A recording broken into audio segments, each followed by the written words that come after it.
Imagine the Khalifa al-Ma'mun standing at the entrance of a grand stone building in the 9th century Baghdad. Listen to the sound that fills this space. The rustling of parchment, the murmur of scholars debating in half a dozen languages.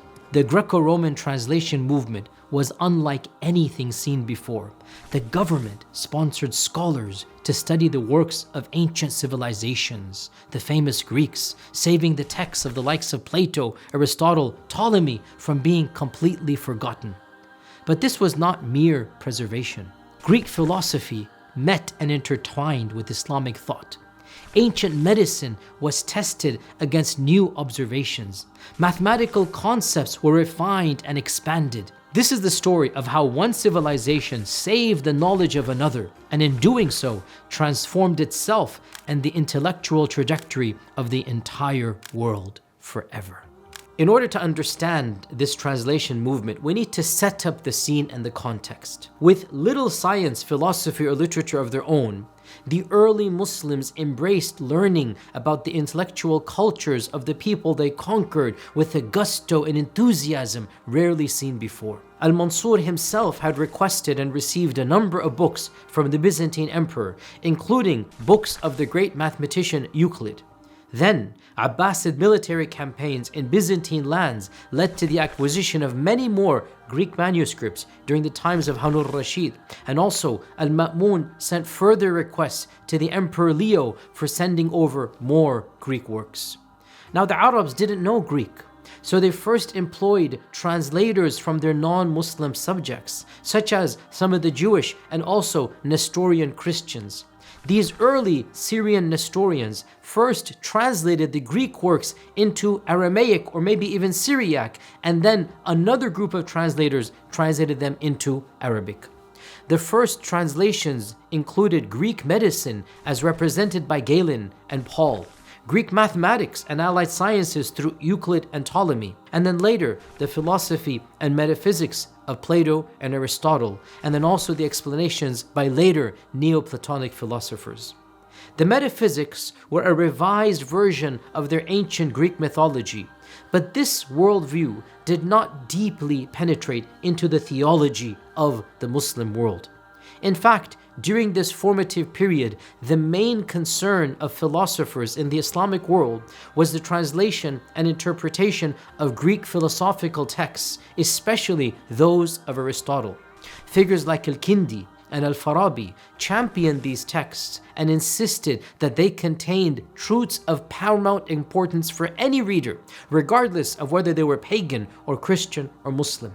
Yet, these same thinkers pondered the question of how the Hellenic philosophical heritage could be reconciled with the teachings of Islam, and whether it might offer answers to questions being posed by contemporary Muslim theologians. The great city of Baghdad was finished in the year 765 CE by the Khalifa al-Mansur, and within 75 years it possessed the chief philosophical works of Aristotle, the leading Neoplatonic commentators, and most importantly, the medical works of Galen. Along with this, many important Persian and Indian scientific works also existed, and the Muslim scholars absorbed all of these works within a few decades and then gave these works an original character.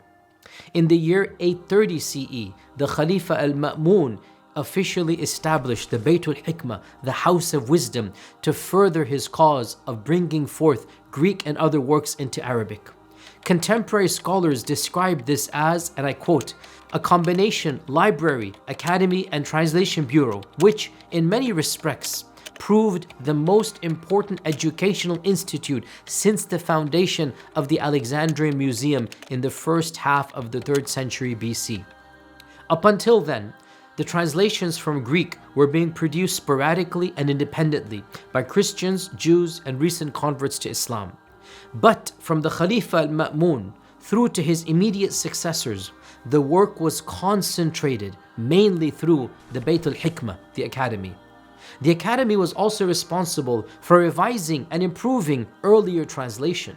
The academy also had access to copyists and bookbinders, along with the top-notch scholars, and those scholars were paid very well. Of them, Muhammad ibn Musa Al-Khwarizmi, a mathematician and astronomer, frequently credited as the founder of algebra, and he was perhaps the best known figure affiliated officially with the Baytul Hikmah. One of the authors writing about this period states, and I quote, "Over the course of 150 years, the Arabs translated all available Greek books of science and philosophy.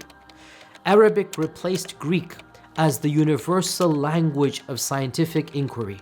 Higher education became increasingly organized in the early 9th century, and most major Muslim cities featured some type of university. With the full force and the power of the Khalifa behind it, knowledge became a part and parcel of the fabric of Baghdad, and through Baghdad, of the entire Muslim world. The Khalifa and their official scholars were not the only ones behind this campaign. The effort became an integral part of the entire Abbasid society itself, and it was supported enthusiastically by the social and political elite, from princes to merchants to thinkers to bankers and even military officers.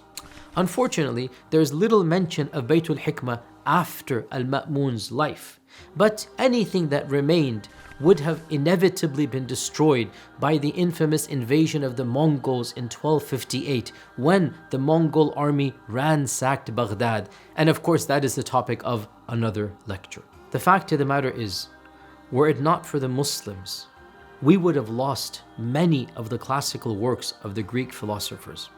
The Muslims didn't just translate works, they took them and they built on them. And because of this, Arabic became a lingua franca. It became a vehicle of advanced scientific inquiry, such as Al-Khwarizmi in astronomy and navigation, who produced the two most famous star tables known as Zij as-Sind al-Hind, which were used to navigate for centuries across the Muslim world and later in Christian Europe. Another notable figure from this time frame is, of course, the famous Ibn Sina, Avicenna, who was so influential on philosophy in that part of the world that, according to one of the greatest modern authors of philosophy, Peter Adamson, the subject is simply divided between before Avicenna and after Avicenna. Avicenna also made great advancements in medicine, and he is commonly known as the father of early modern medicine. And his medical canon, Al-Qanun fi Tib, formed the basis of medical instruction in European universities up until the 17th century. And even after the significant effort of translation movement stopped, its impact continued. And much of the modern world that we see around us is in fact a product of those very efforts. There are so many lessons to learn in all of this. Of them is the famous saying, some say it's a hadith, Al-Hikmatu Dallatul Mu'min. Wisdom is the lost property of the believer. Of them as well, we see the Muslim civilization's thirst for knowledge and the importance of true religion as a means of sifting the good and the bad of any intellectual tradition. We also see the importance of being assured that Muslims who make such an engagement with non-Muslim cultures need to do so without a sense of inferiority or slavishness. In other words, Muslim scholars must not and cannot embrace a mental and intellectual slavery. A number of authors have pointed out that when you see this translation movement, you find some groups of those authors who translated actually absorbed those works hook, line, and sinker without understanding we have our own contributions to make. Yet others felt that there was no benefit and they acted like a type of barrier. But the best groups were those who took the best and also understood we have a mechanism, we have the Quran, and we have our tradition to sift through the good from the bad. And this also shows us that in every generation and in every time frame, the true intellectual Muslims should do the same. They should be at the forefront, like our great scholars were of the past, to take the good from other civilizations and to weigh it with what our own tradition comes with, so that we can sift through that which is beneficial from that which might particularly be harmful to the Muslim identity. And of course, this narrative has many more parallels throughout all of Islamic history. And this is the most iconic moment, but it is definitely not the only moment where civilizations met and they gave back and forth and they produced yet bigger and better civilizations. We must also be careful of how certain modern Orientalists understood this time frame as simply one in which Muslims borrowed from the earlier civilizations and then passed it on to later ones without doing anything original themselves. This narrative is a narrative that was skewed and brought forth by especially 19th century Orientalists, but it has no basis in reality. The Muslims never just took blindly, rather they absorbed, they critiqued, and they contributed. And this is something that is demonstrably proven in the fact that Ibn Sina and Al-Farabi and Kindi and others of that time frame, they didn't just take hook, line, and sinker. Rather, they commented on and they changed and they added and they sifted through. And that was the thought that was then passed on to Latin Europe. To conclude, the translation movement was a pivotal moment, not just in the history of Islam, but in the history of the global civilization. It represented a time frame in which Muslims, guided by their faith, curious because Allah subhanahu wa ta'ala had told them to learn, opened up their hearts and their minds, and they absorbed the best of so many other cultures, and they synthesized a new culture, a culture that led the world for 1,000 years. And we as Muslims of our time frames need to look back to that spirit, look back to that inquiry, look back to that curiosity, and understand this is what Islam teaches us. And we should do the same for our times and places, guided by the Quran, having the filters that Allah subhanahu wa ta'ala wants us to have, and then benefiting others and also benefiting from what they have to offer us. This is what Allah subhanahu wa ta'ala himself wants us to do, and this is what our pious predecessors of the past did. Jazakumullahu khairan. Assalamu alaikum wa rahmatullahi wa barakatuh.